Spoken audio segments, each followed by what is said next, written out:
This podcast is part of the Deluxe Edition Network.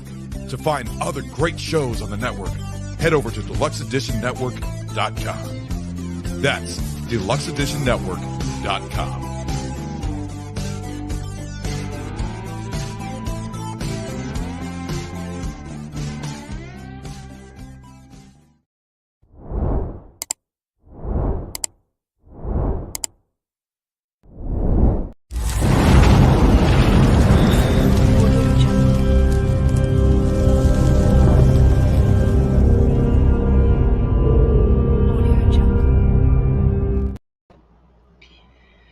Hello, everyone.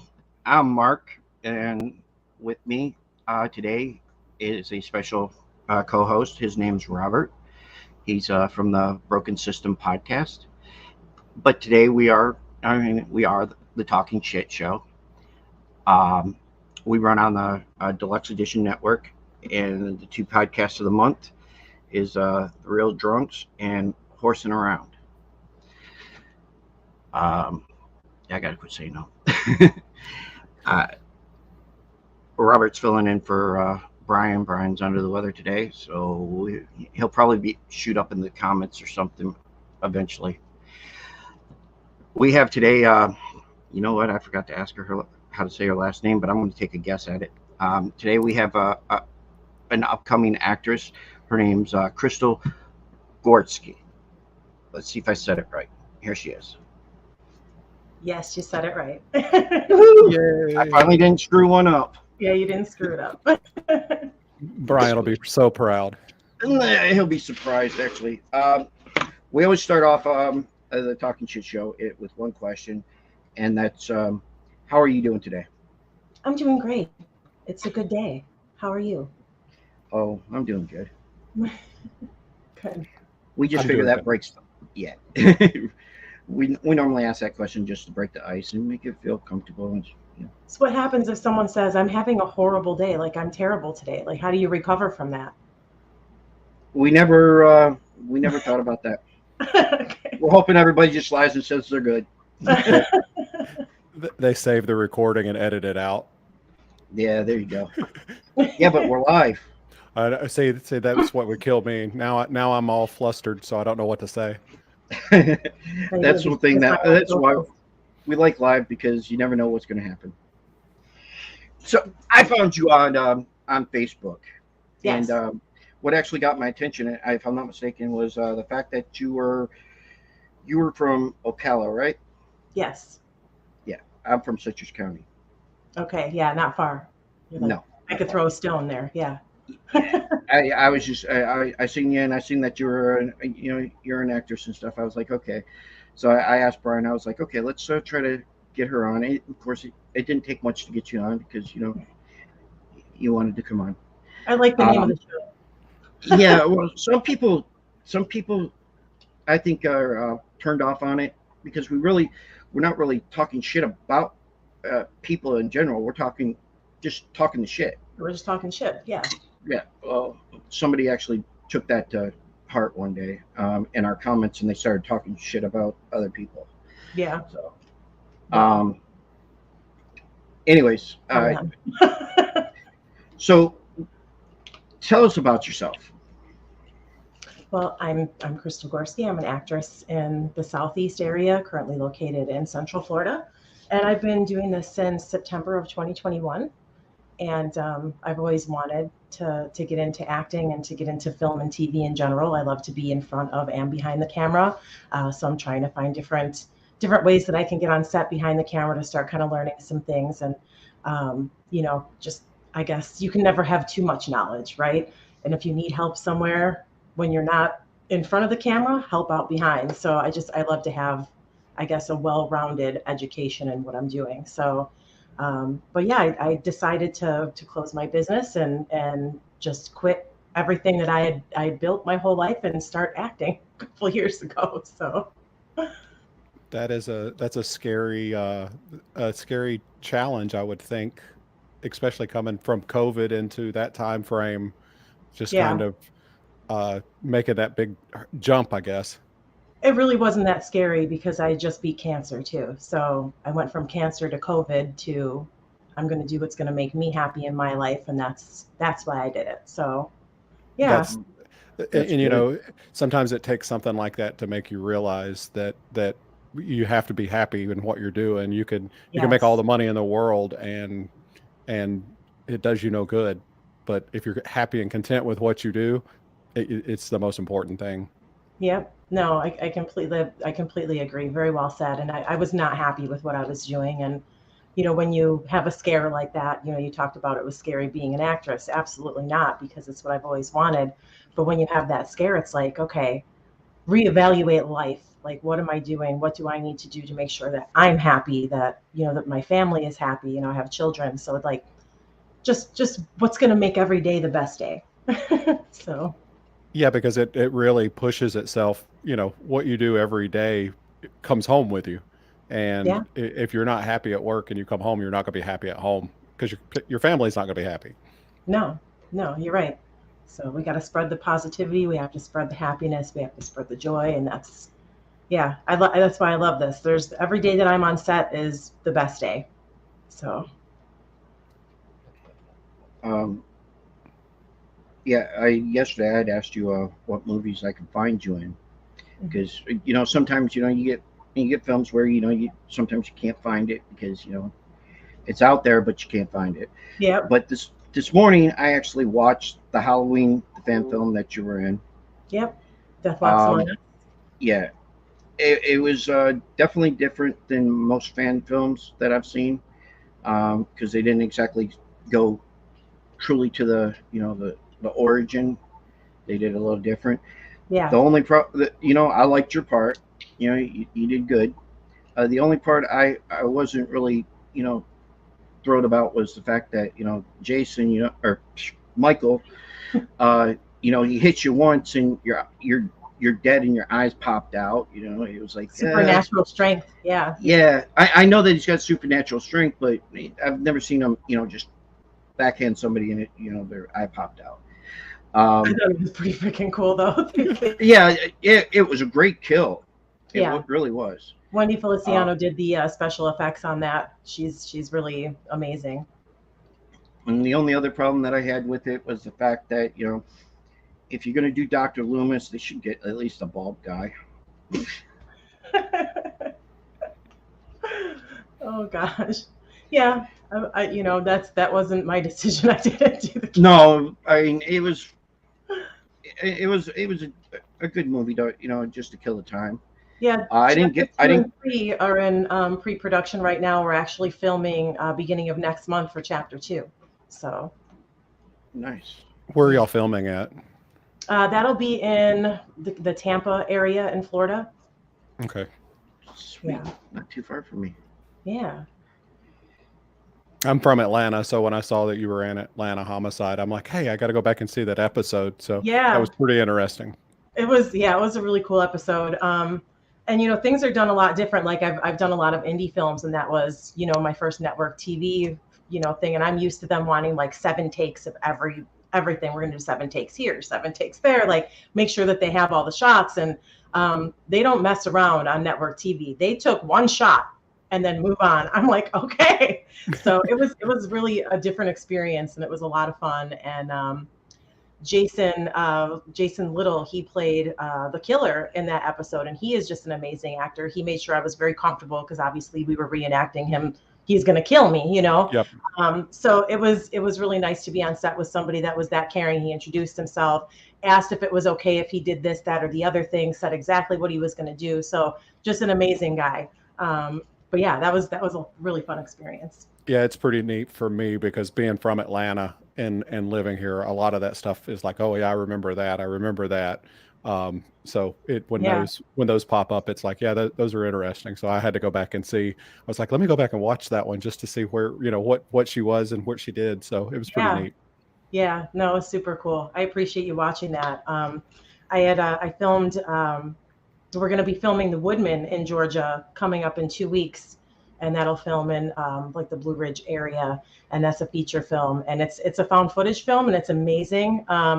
We have a lot of really good cast in that as well. We got some some people that I'm just, you can look it up, but there's some really, really good people on there. Brian and Dee Gennaro, and then Dan Grogan, Anna Clary. Like there's just a lot of really good actors. So we're going to have a blast and it's going to come out amazing. Joshua Bruckner really put together a really good story. And then he trusted me to second AD on the project. And then he wrote me in a part.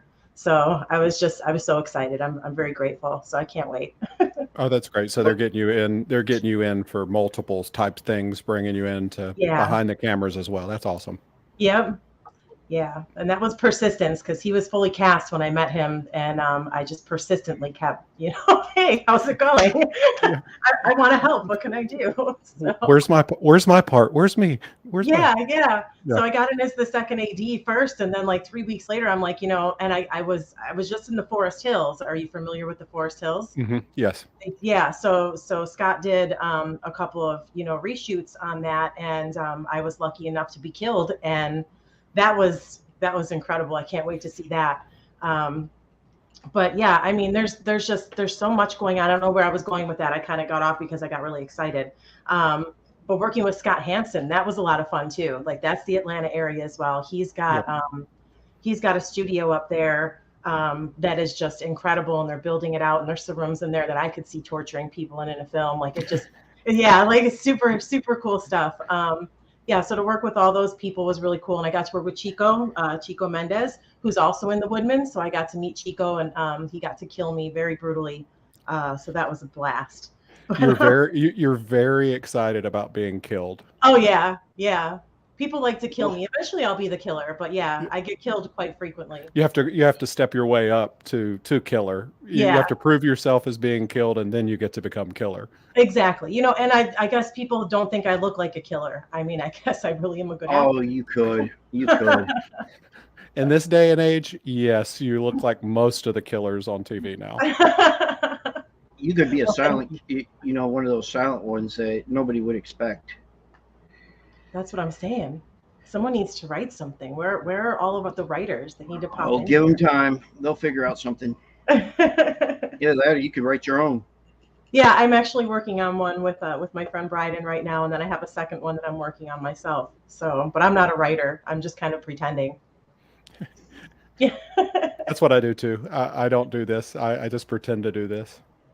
I know how I want to kill people. I already have at least 4 deaths and characters written and stuff like that. So I know how I want to do it. I just need to come up with the dialogue. They're like, hey, you got to take out some of this killing out of this. You have to have some talk in here. Yeah, just a little bit, right? Somebody says hi and you kill him. What does that mean?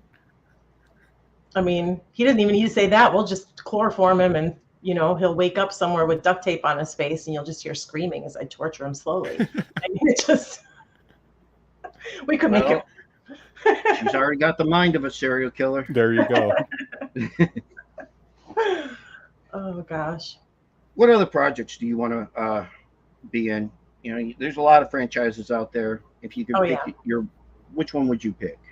So my first inspiration is The Walking Dead. I hope to be part of the Walking Dead family. And Pollyanna McIntosh, actually, I went on her Instagram. She had posted, she's been in a few different shows that I'd like to be a part of. She's been in Vikings Valhalla. She was in The Walking Dead.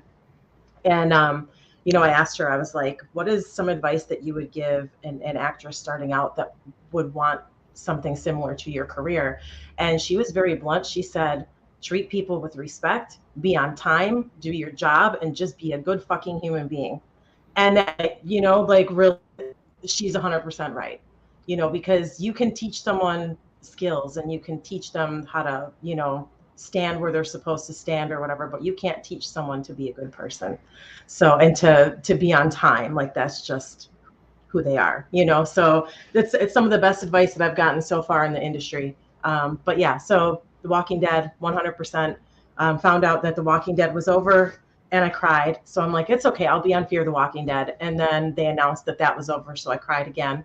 I'm like, it's okay, because there's like 6 spinoffs, and some of them are in the UK, so maybe I'll travel for one. You never know. So I have my passport now, and I'm ready. So yeah, I would love that. And then I've always been a really big fan of the Alien universe. And I know that there's some projects in the works for that. So that would be like the ultimate thing for me, I think, would to be, you know, in one of the Alien films. So yeah, Negan does have one coming up with Maggie. So they're filming it. Yeah, there's just a lot going on. Sorry, I saw the chat there. No, not a problem. Okay. Yeah, I think there's 6 spin-offs right now in total. Oh, Yeah, it's crazy, and I mean it's spanning across. It's not just in Middle Georgia anymore. It's kind of a little bit of everywhere. Yeah. Well, so Norman Reedus, he's got his spin-off, and he was supposed to have the spin-off, obviously, with the other character, and she didn't want to stay here, or she wanted to stay here and not go to the UK. So They ended up doing just Norman Reedus for the spin-off, which, it's not going to, it's going to change the dynamic completely, but now there's a Rick and Michonne, so I'm not going to give anything away. Now I'm giving it away. But at the end of The Walking Dead, they showed Rick again, finally, and then they showed Michonne coming to get Rick. And, it was like, what's happening? So now they have their show. But I know a lot of that's in the UK because, again, the guy that plays Rick Grimes, his family's in the UK, and he spent years and years out here filming. And that's why he left, because he wanted to be closer to his family. So now that all the COVID stuff happened, people are really filming a lot more in the UK because the restrictions aren't as crazy, and you don't have so much of the like red tape to go through. You know what I'm saying? So I think a lot of stuff is moving over there. How has that affected you since COVID? And I know you got kind of started afterwards, but how stringent is it still? I mean, because we're 18 months, 24 months, 36 months past. Yeah. How is that still affecting in the industry? I think the biggest thing is people still requiring vaccinations, and a lot of people either can't or will not be vaccinated. And I guess, that I think that's a big problem. That's the thing that I'm still seeing on some of the productions, that they are allowed to, but it's not, it's like up to them. And that was a SAG thing. So that affected me because I wasn't able to get vaccinated because I had the cancer, and my hematology oncologist told me that I couldn't get a vaccination even if I wanted to. So for me, I couldn't work on any SAG projects at all when I first started. And please hold on. Going live. Let the cat screw with you.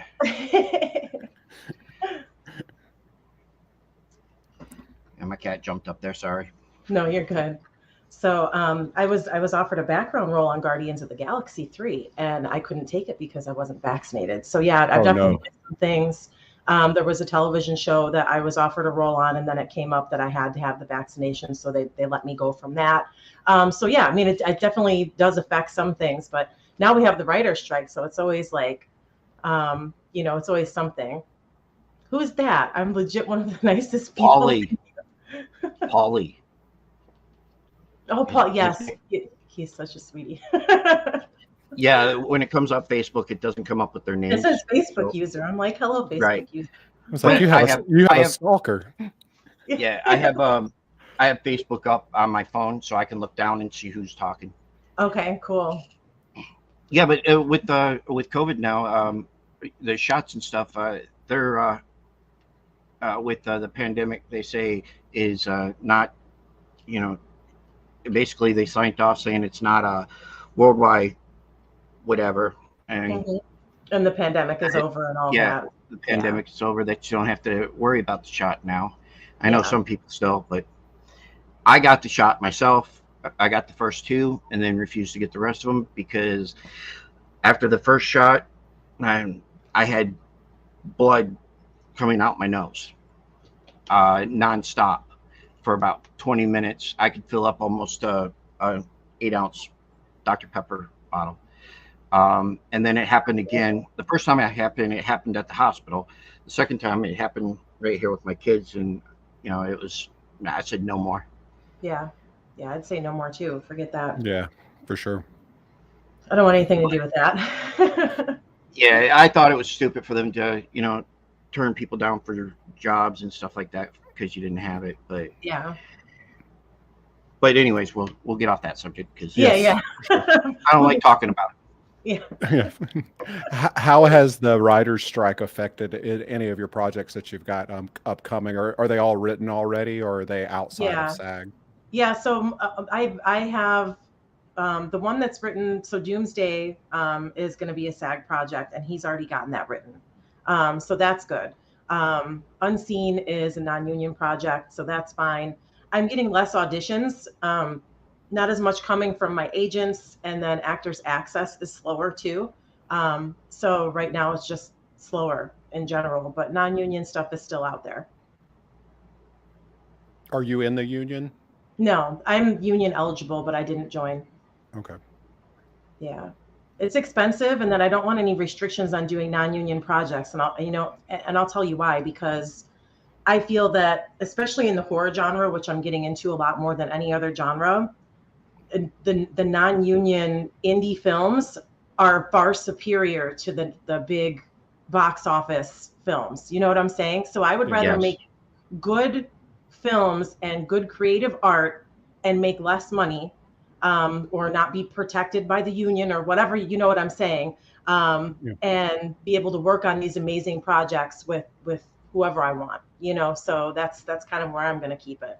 So I'm hoping to work with these guys soon. So this is Fuzz on the Lens. Let's see. Fuzz on the Lens Productions. So that's Jason and Mike Levy's company. They are producers for Terrifier, Terrifier 2, and Stream, and a whole bunch of other stuff.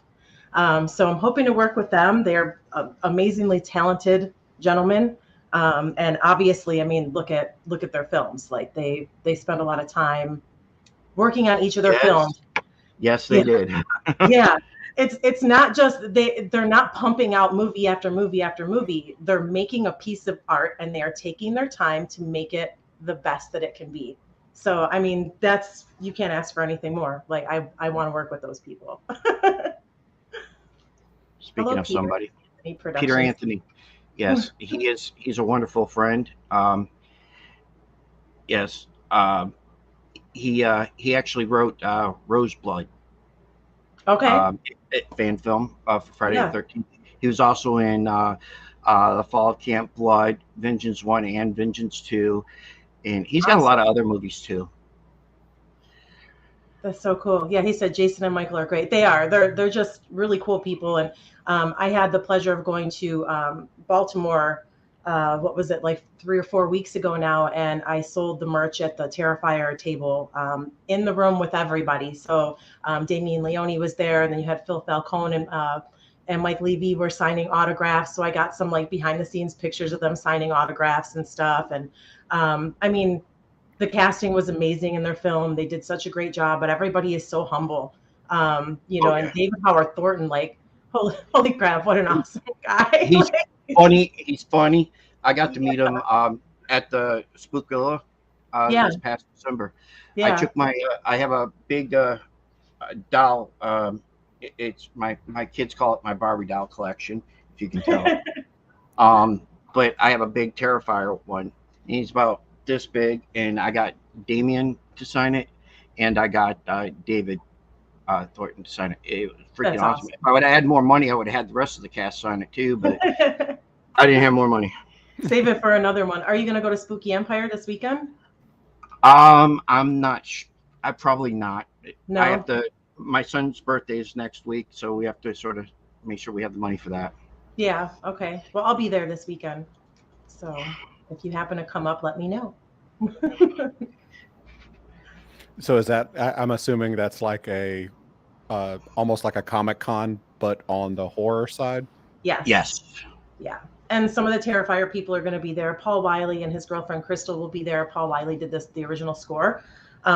And he's just an awesome musician, just really good people. Like I said, everybody involved in that project, they're all good people. Like that's the difference. You get onto like a SAG project and there's no passion.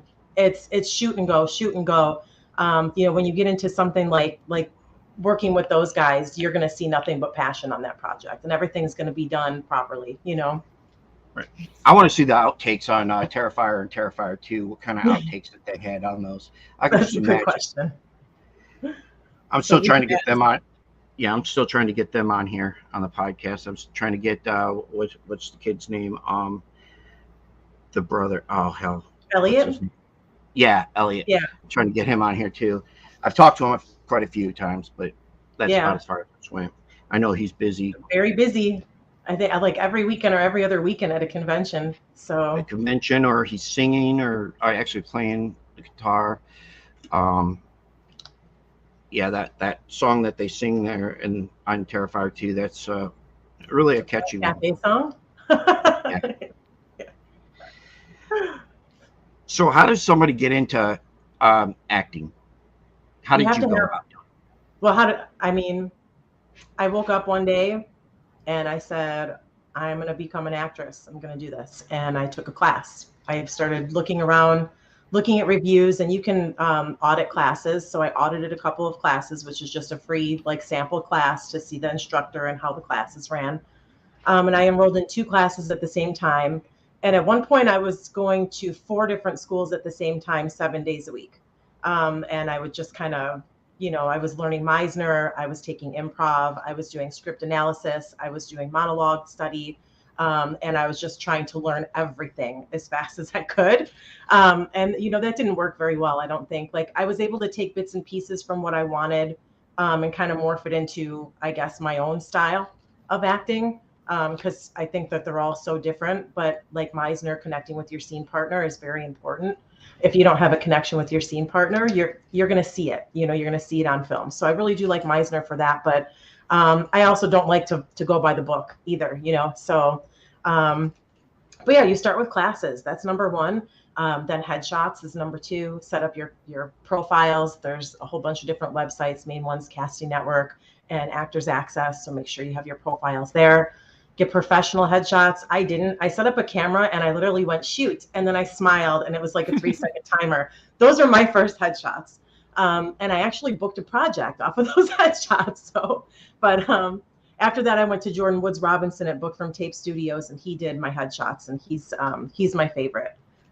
He's just amazing. He's another working actor. He owns the studio. He just opened another one in Atlanta, so now they have the Orlando one and the Atlanta one, and he was in The Walking Dead for, I think, 4 or 5 seasons. He was in there for quite some time. But what a magnetic personality, and he's a great instructor. So I've taken classes with him too. But classes, anybody that wants to start, get into a class. That's the first thing you need to do. You have to learn how to act. And acting is simple. Acting and see, most people, I don't think most people know that. I think most people think, oh, you can either do it or you can't. I don't think they realize that you can actually study and learn and become better at it. Yes, absolutely. Sorry, go ahead. Okay, I was going to say, you have to have a backbone though, because you're going to hear no 1,000 times before you hear yes once. So if you can't constantly take being rejected over and over and over and over again, this is not the industry for you, because it's very rare that you're going to put in your first audition or your first 10 auditions and you're going to get a call back. You're going to put in 100 auditions before you get a call back. Oh, you mean it's just not automatic? It's just not automatic? Oh, I thought you hear it on TV all the time. It's like people just go and that's what they do. No. Here, the thing is that you have to know that everything is a win. An audition is a win. It's a place you're getting yourself in front of a casting director, that's right there a huge win, because this is somebody that casts not just this project, but many other projects. And then you'll have people say, book the room. Only send in your best work, because you're going to send in this tape for, say, Irene, mom, mid-30s, battered wife, or whatever, right? You send that in and it's a really good audition tape. That casting director is going to remember you, and they might have Ellie, best friend next door, and you might be perfect for that. And they're going to remember that, and then that's how you're going to keep networking. It's all about just making sure you send in the best work. But every audition is a win. Every callback is a celebration. Every booking is the best feeling ever. But you're going to have a lot of no's, so you need that spine. And you take the little wins as well. You take everything you can get, because you never know what it's going to lead to. This podcast is a win. This is a way for me to talk to you guys, and get my voice out there, and learn from you too, because you talk to a lot of people, and you have to take everything, because if you don't, you're just going to beat yourself up over all what you think are losses. Yep. Yeah. Well, it's like like you said, the podcast. I can send out 50 invites to come on the show, I get back maybe 5 out of the 50 if I'm lucky. Yeah. So yeah, especially since right now we're not monetized or anything like that, so we don't get paid for this. We're doing this out of our own, just for the fun of it. Yeah. And eventually, I'd like to get paid for it, but that would be good. So my wife doesn't have to work as much. That's my main goal. Yes. But let's put it this way. I've probably done, I want to say roughly, last time I looked on Actors Access, I've done about 900 auditions on Actors Access. I've probably done about 300 on casting networks, and then just from random stuff, probably another 200 or 300. And I've booked 30 projects. So yeah, it's the numbers. You got to look at the numbers, Right. like you have to know. So anybody that wants to do this, I'd say make sure you put your whole heart into it. If you are not ready to put your whole heart into it and to hear no, this is not for you. So not to be negative, but like that's no, it's exactly it's perfect. It's exactly what we go through. I think we I was laughing with my wife earlier because I probably spend 20 hours a week editing one episode that's 50 to 60 minutes, and I'm as soon as I get done with one, I'm starting right into another, and she's like that's a lot of work. I'm like, I know, trust me. But it's something that you have to be passionate about. And if you're not passionate about it, you're not going to do good at it. So yeah, absolutely. No, you're right. That's why we do ours live. So we don't have to edit. You don't have to edit. I do find it easy. I do find it easier when I have someone on with me. Like when I had Brandon or LaDonna on, I don't have to edit at all. I can usually just run a whole hour and just talk. But when it's myself, it's horrible. It takes me probably 10 hours to go through and edit out all the ums and yeah, I know. And my wife will laugh at me. She'll be my wife will be like, she'll be listening to it, my raw stuff, and she'll be like, I'm like, why are you doing that? And she's like, because that's what you're doing. I'm like, oh my gosh. I find myself do that a lot. Yep. Yeah. Or there's some other words I can't remember right now. I'll do it anyways, but it's one of those things I've been trying to stop myself, but it's hard. Yeah, I can see that. And doing the opening, I normally have Brian do that because I stutter too much or I try to do it too fast. But today I did it fine. Yeah, I thought it went well. How hard is it for you to? Do you try to memorize the whole script when you're doing something, or do you take it in pieces or take it by day, or how do you do that? Yeah, so it would be nice to take it in pieces. Sometimes you don't get the call sheet, so you don't know what you're supposed to memorize.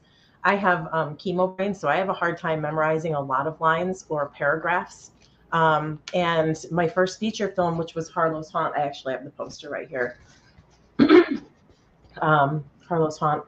It's all blurry because of this thing, but yeah.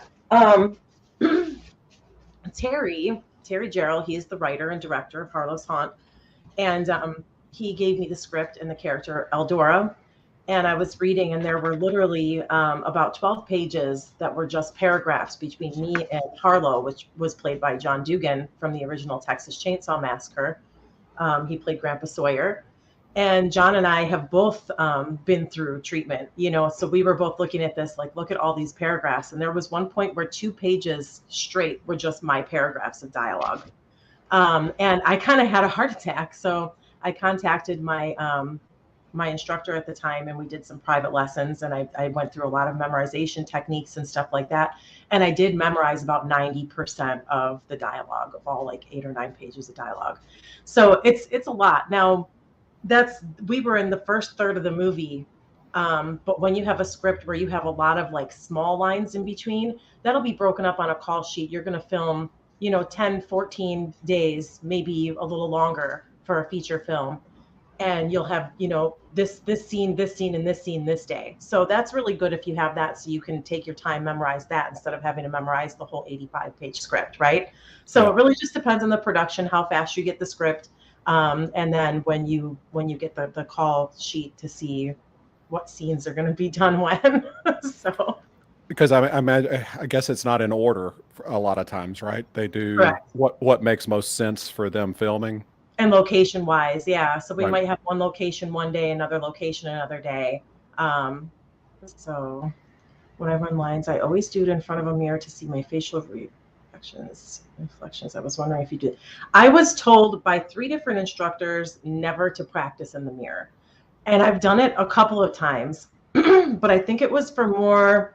I do that more when I'm doing like commercial stuff because I really suck at commercial auditions. Like I'm a very theatrical audition person.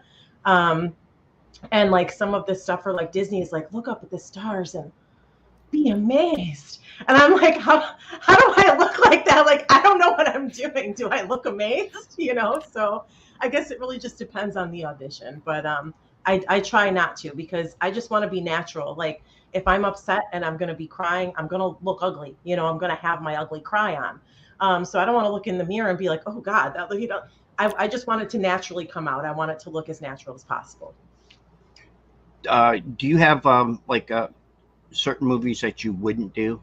You know, have you turned down a role because you didn't want to do it? Huh? Yeah, I wouldn't do porn. Like that's about it. Yeah. To be fair, you set yourself up for that one, Mark. No, like I would do anything really. So if the script is good, if the director was a good director, you know, there are some people you learn who not to work with in the industry. So there are some people that I would not work with, no matter what the project was, even if it was my favorite project. If I found they were brought on, I just wouldn't work with people that bring that negative energy. So beside that, I would do pretty much anything. Yeah. That's what I was going to ask you. How many scripts or people reach out that are like just saying, oh, I guess, let me put it this way, that just aren't good, that you look at it and go, this is not, you know, this just isn't good. Have you done that? And yeah. I've turned down a couple of different projects because I get the script and it's not just the script. You look at what this person has done in the past or these people, this company, whatever it is. And if it's bad and it's not going to be beneficial and it's not going to be art and it's just going to be people with cameras, that's when I'm not interested.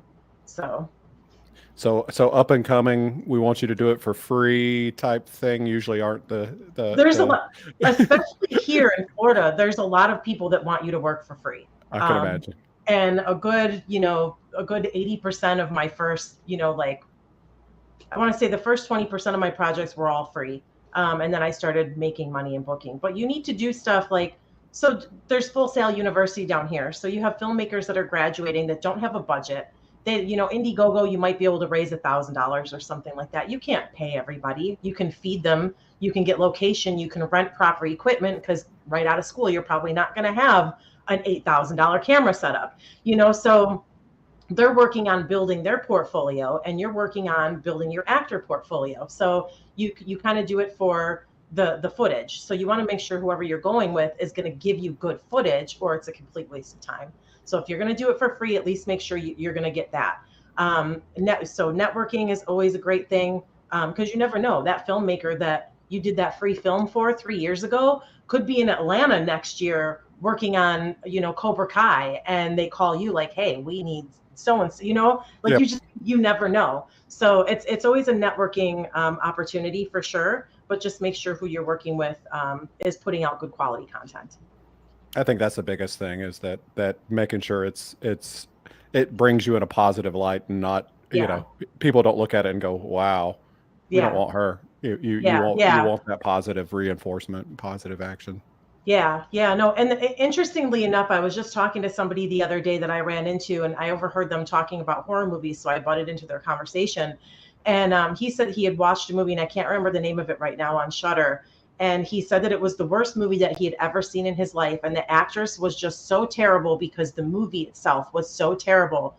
And he's like, I felt so bad for her because that probably ruined her career. And I was just thinking like, I hate that fans will look at it that way because that actress simply read the character she was supposed to read. It was filmed horribly. The storyline was crap and the actress gets blamed for it, so that that's why you have to be careful as artists who you work with, because if the editing is bad and the sound's bad, the sound can kill a whole movie, so it just, you just gotta And be it's careful. never that when it comes down to it, it's the actor or the actress that ruined the movie.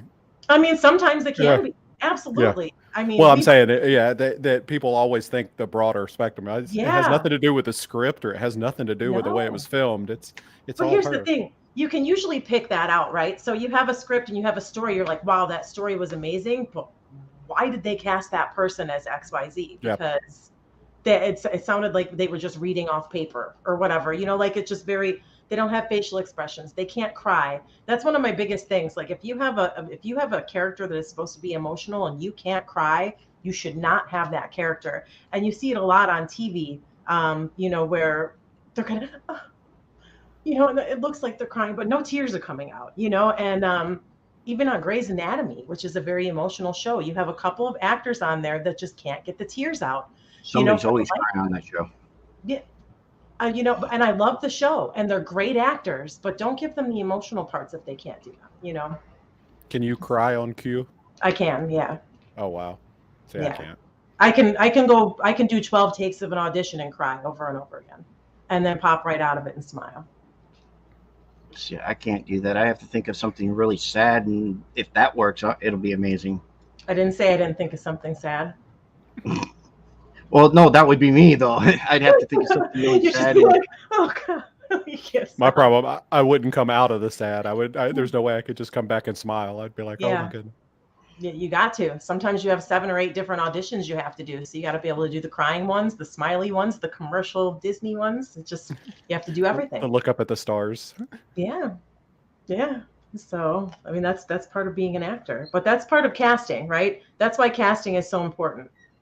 You'll see that some of the best movies had some of the best casting directors because it was just the right person for the part. It just, that person was meant to be.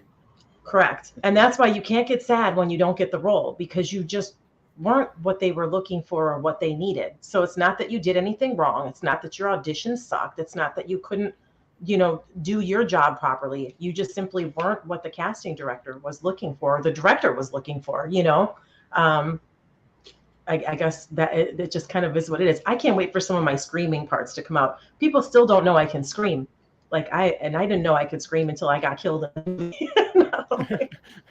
So that'll be fun when that comes out. But yeah, I mean, interesting part. Tuesday's show, we're talking about actors or actresses that got cast in a role that should not have been cast in that role. There you go. Believe it or not, that is actually what we're talking about on Tuesday.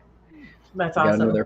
We got another podcast coming in here, and they're going to help us do that. That's so cool. So this should be interesting.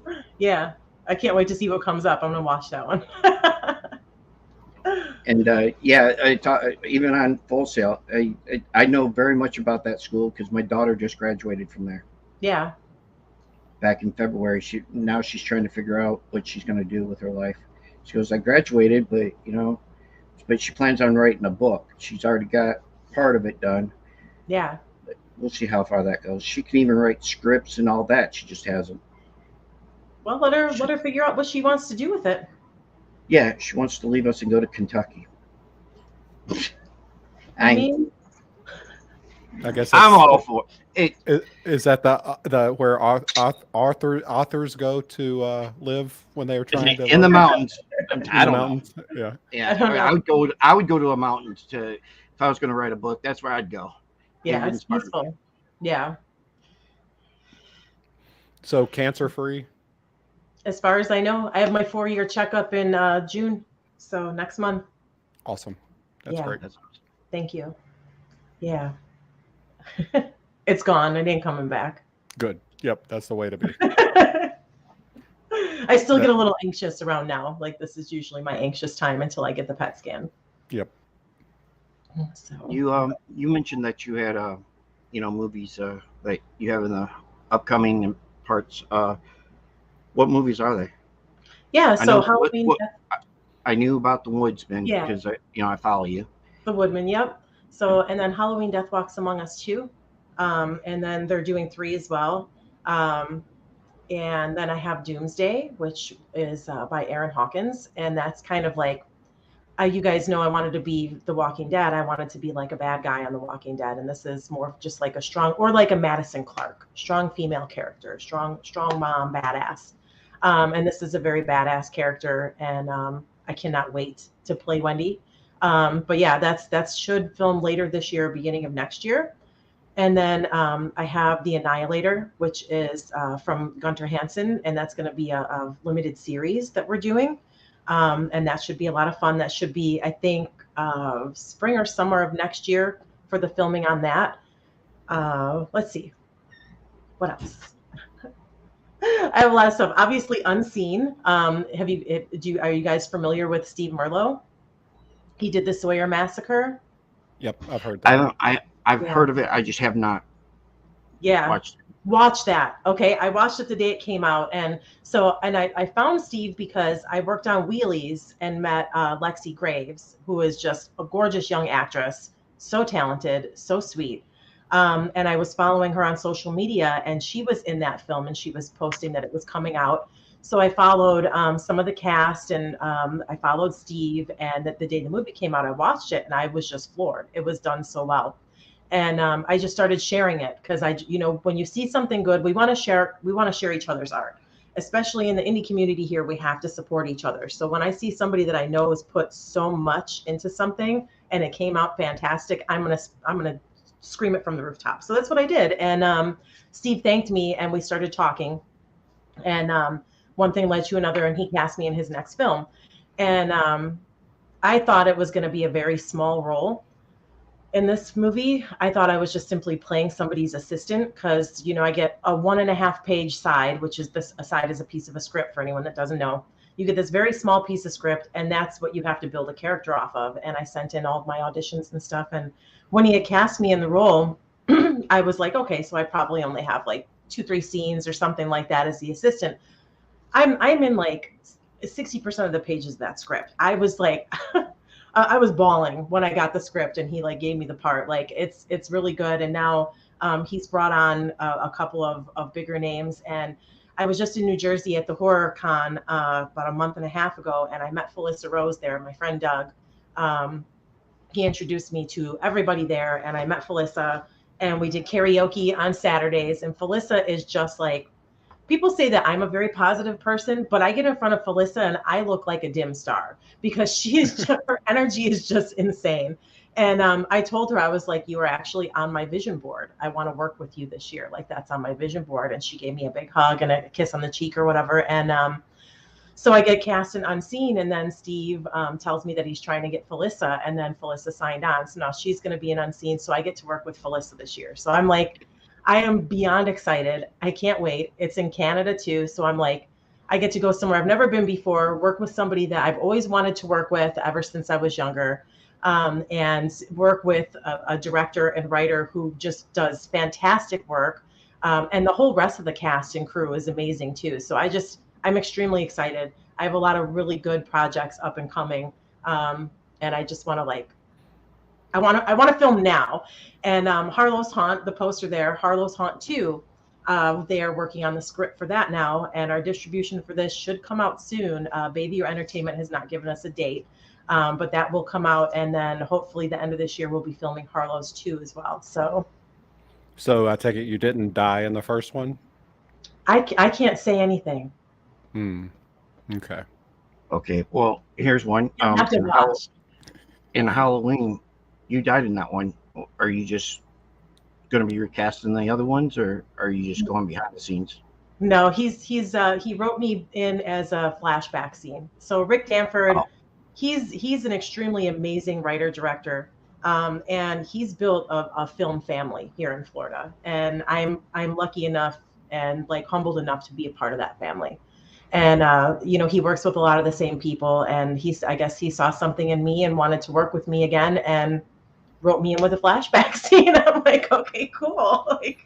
So I'm really excited to work with him again, and to work with the cast and crew that will be on set for those scenes. And yeah, It's great. Salo is a great cinematographer. He's a great cinematographer as well. So it's just yeah, a lot of really good people. And then Wendy, I love Wendy. She's one of my favorite. So See, my luck being I would be in a movie and it would be like the best movie ever, and I would die in the first like 20 minutes of the movie, and then it would go on to have like 15, series of movies, and I would have died in the very first one, and I'm like, yeah, that was me. yeah, that's always the thing is once you die, like the death scene might be epic, but then now what? Yeah. I can't come back. Well, yeah, I guess you can if you've got flashbacks and things like that. So. Flashbacks as a ghost, a doppelganger. There's so many different ways you could come back and things. Yep. Though. So if a writer and director truly love working with you, they will find a way to put you in their films. So and that's a good thing. Yeah. She's gonna have an evil twin.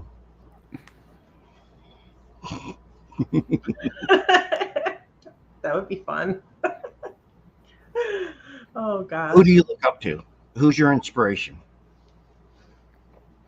That's a really good question that nobody's ever asked me before, and this is live, so I have no idea what to say to that. I guess I'm my inspiration. I inspire myself every day. Like life is not easy. You have to do what you need to do for you to make sure that you are happy, so you can inspire those around you. And when you do that, those people are happy and it just spreads. So if you can't inspire yourself, how can you inspire anybody else? Correct. You have to push yourself. Nobody can push you. Nobody can make you change. Nobody can make you do things that you don't want to do. You have to make that decision. And, that's the only person that can. It's you, So. But obviously, my daughter, she's my mini me. She's a lot of fun, and she supports me through everything. So, yeah. Is she old enough to watch the movies yet? She won't watch any of my stuff. She says it's too cringy. Okay. Yeah. She doesn't like helping me audition. She doesn't like watching none of it. She wants nothing to do with it. She has done a couple of Disney auditions with me though, because the role would have paid enough for her to get some money to buy her games and stuff. So it translates to her. So yes, it's understandable. It's understandable. Like, look at how many Valorant skins you can get with $1,000. All right, Mom, what do I need to do? You figure she'd want to help with the Disney ones. Yeah. Something different.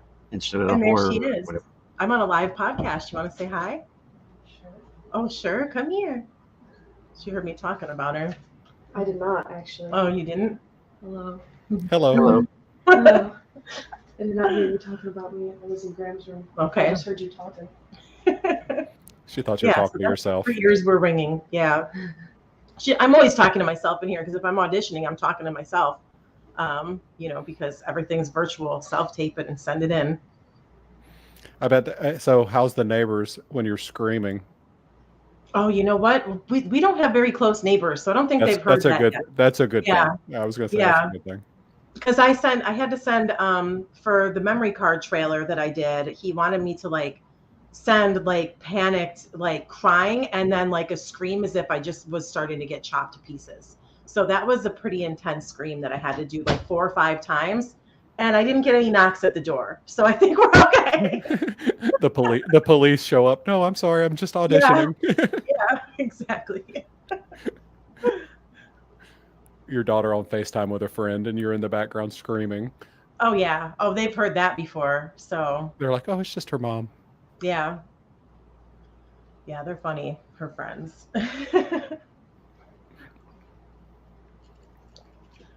So, what are all your action figures back there, Mark? Well, the ones that are on display right now are the Universal monsters. You got, Frankenstein. I got them both colored and black and white. I got Gremlins, E.T. Over on this side, I got all my Friday the 13th, more Gremlins. I got a shit ton. Yeah, you do. Very cool. I like them. I'm not done. I'm going to start taking them. You're never done. No, I went and got Terrifier over there. He signed. I got my book signed by the author. But I'm not done getting other things signed. I wish I would have known that I could take more than what I did when I went last year to it. I would have had more people sign. But shit happens. Well, next time. Yeah, I got to get a bigger room to put all this stuff in. Mine's in a small room. Yeah. Like I said, my kids call them my Barbie dolls. Yep. They look kind of like Barbie dolls, just scarier. Yeah. My daughter thought she was funny one day. She said that I'm gonna go buy you a Barbie dream house and then bust it up and paint it black and gray and stuff and say it's your Barbie house now. Okay.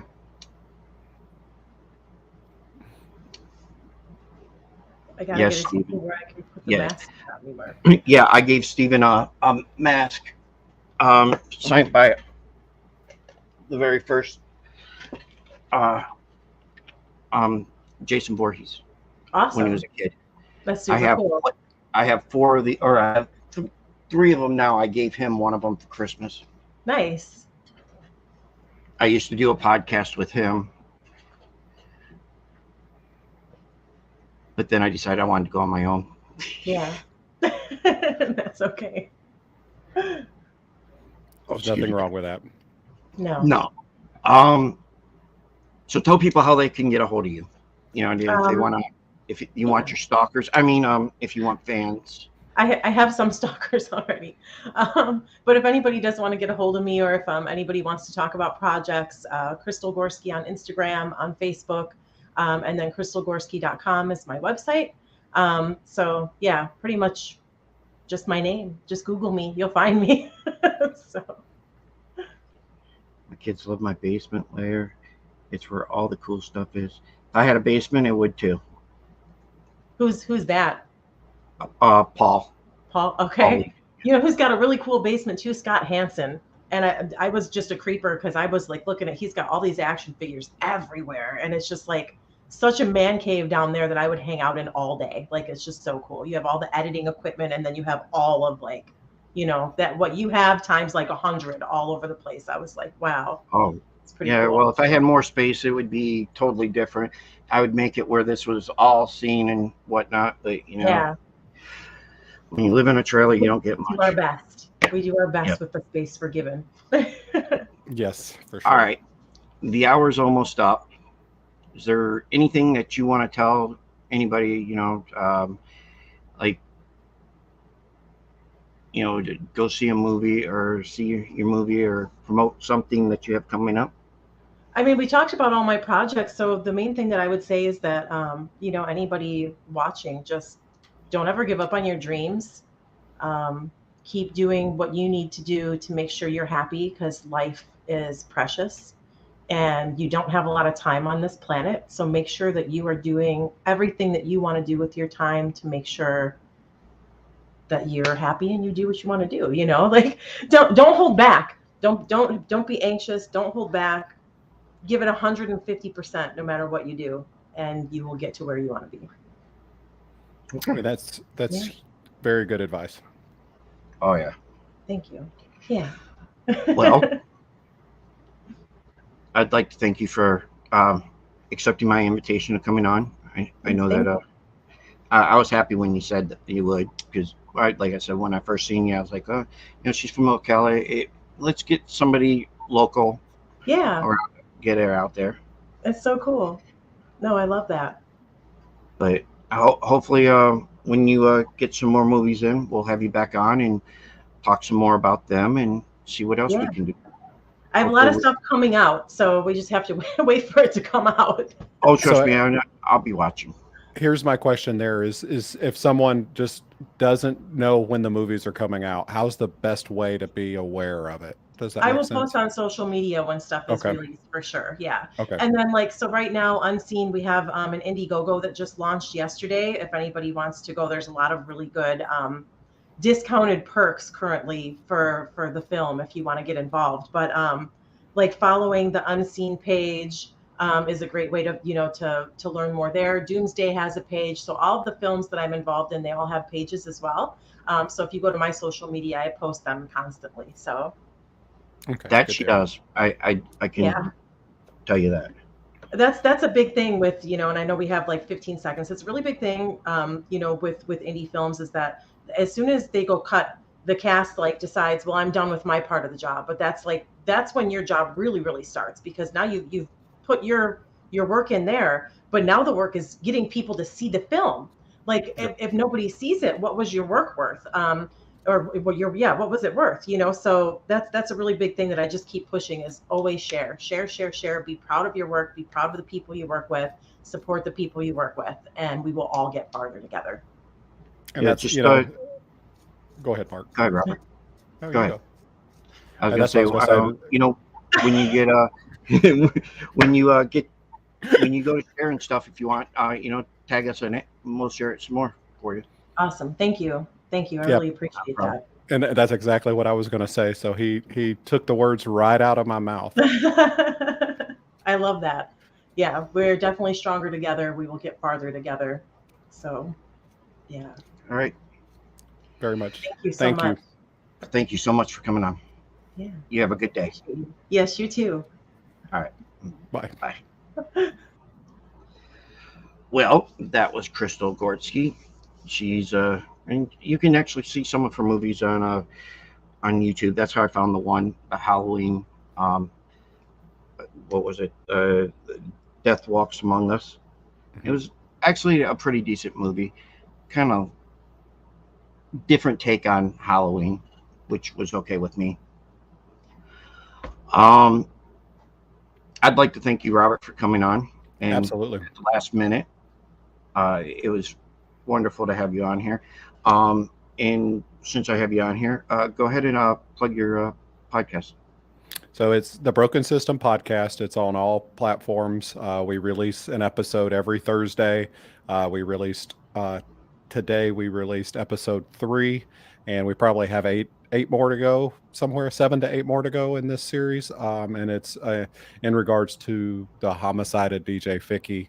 And I'll call it what it is now. It's a homicide. So we're diving deep into it and getting it out there to where people can learn what happened and hopefully get justice for him and his family. Trust me, guys, you're missing out if you're not watching or listening to it. I listen to it every Thursday. Well, the last one I didn't listen to until Sunday, but I'm messaging him all the time, telling him, hey, great show. And I can't believe, this is happening and this is happening. I'm not going to spoil any of it because I want you guys to watch it. But I'm telling you guys, it's a great show. Thank you. I always go back and, I tell everybody every week that, to go watch your show because it's, you have to. It's one of those addicting ones that you want to find out what's going to happen next and how stupid can some people be. I'm not going to blame people just yet because, I want you guys to go see and have your own views on it. But I believe you'll all see what, the reason why Robert did is doing his podcast for it.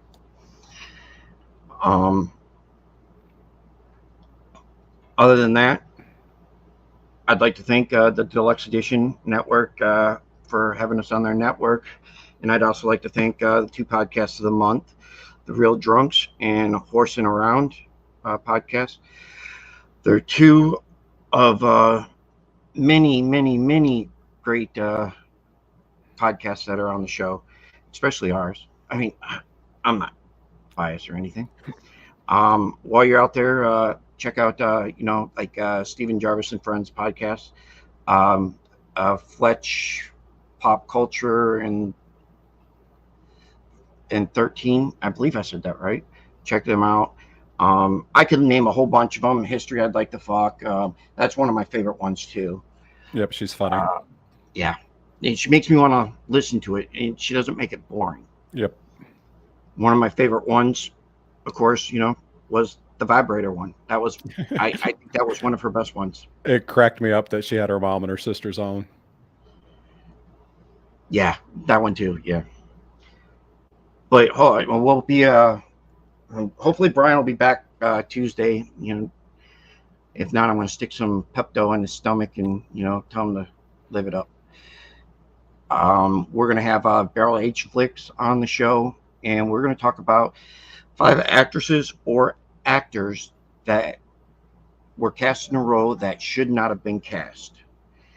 And I'm hoping that I get the least amount suggested, because I'm not drinking what's in my fridge. Yeah. I can't believe Brian, because I don't drink. So, Brian goes, well, you'll have to make something out of your fridge. I'm like, oh, hell no. That'll be. I'm definitely gonna tune in for that. So yeah, it's going to be interesting. I got to listen to some of their podcasts too. I was trying to today, but I got a little sidetracked. I was listening to yours instead. Thanks. I did listen to their Ed Wood episode today. It's a really good episode. Yeah, Brian told me to. There was one that was just recently. Got to remember which one it was, but he said it was funny as hell. So we'll see what happens. Hopefully, we can have a interesting podcast on Tuesday. Absolutely. But we'll be back on Tuesday. I don't remember the date. Anyways, we'll be back on Tuesday, 8 p.m. like always. Until then, again, thank you, Robert, for filling in. Thanks for having me. No problem. And have a good night, everyone.